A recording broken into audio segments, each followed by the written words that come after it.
In this session, we're going to discuss Arista's Event Monitor. You can find documentation about Event Monitor in the Arista Configuration Guide. The Arista Event Monitor writes certain events to local files on the switch for access by SQLite database commands. You may wonder why this is such an important nicety. Think about operational situations where you would like to know when a MAC address was added or removed, or an ARP entry, or a routing table update. Those things aren't normally included in the standard output of the show log command.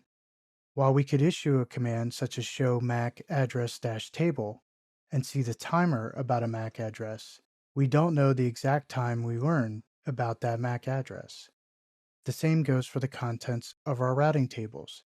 Issuing the show IP route command will show us information about a route being in the table, but we don't know if we were using something else before that addition, or when something was removed from the routing table. But with the Arista's Event Monitor, now we have a database that contains all those MAC adds and deletes, the ARP adds and deletes, and routing table adds and deletes. These changes are logged into a circular buffer. The size of the buffer is configurable, but it doesn't grow dynamically. The Event Monitor buffer contents can be stored in permanent files to increase the capacity if you find you need it. The MAC, ARP, route, and IGMP, snooping, and mroute events are enabled and logged by default. You could turn these off if you needed with the global commands such as no event-monitor space ARP or no event-monitor space MAC. Generally speaking, you shouldn't need to disable the events that are enabled by default.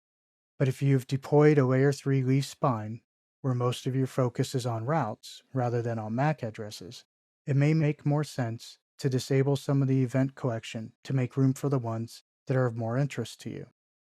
To query the events collected in the Event Monitor, you can use simple show commands, such as show event-monitor MAC, and hit enter.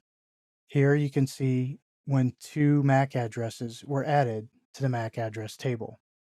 The output provides the MAC address, how it was learned, the interface, and a timestamp.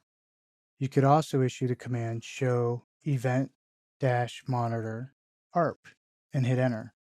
Here you can see the output shows us when we learned about 4 different ARP entries, their MAC addresses, the associated IP address, and timestamps. You could also issue the command show event-monitor route and hit enter. And we can see a slew of routes that were added or changed, the IP addresses, and associated timestamps.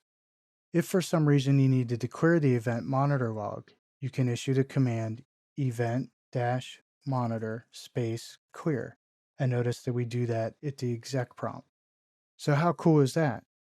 Where we normally wouldn't have the detailed add and delete information, we actually have a specific method and database on the switch that records these events for us, and the feature is enabled by default, so you don't have to think about turning it on yourself. You can find more details about Event Monitor, including changing the buffer size or writing out the events to permanent storage, by reading up on the feature in Arista's Configuration Guide.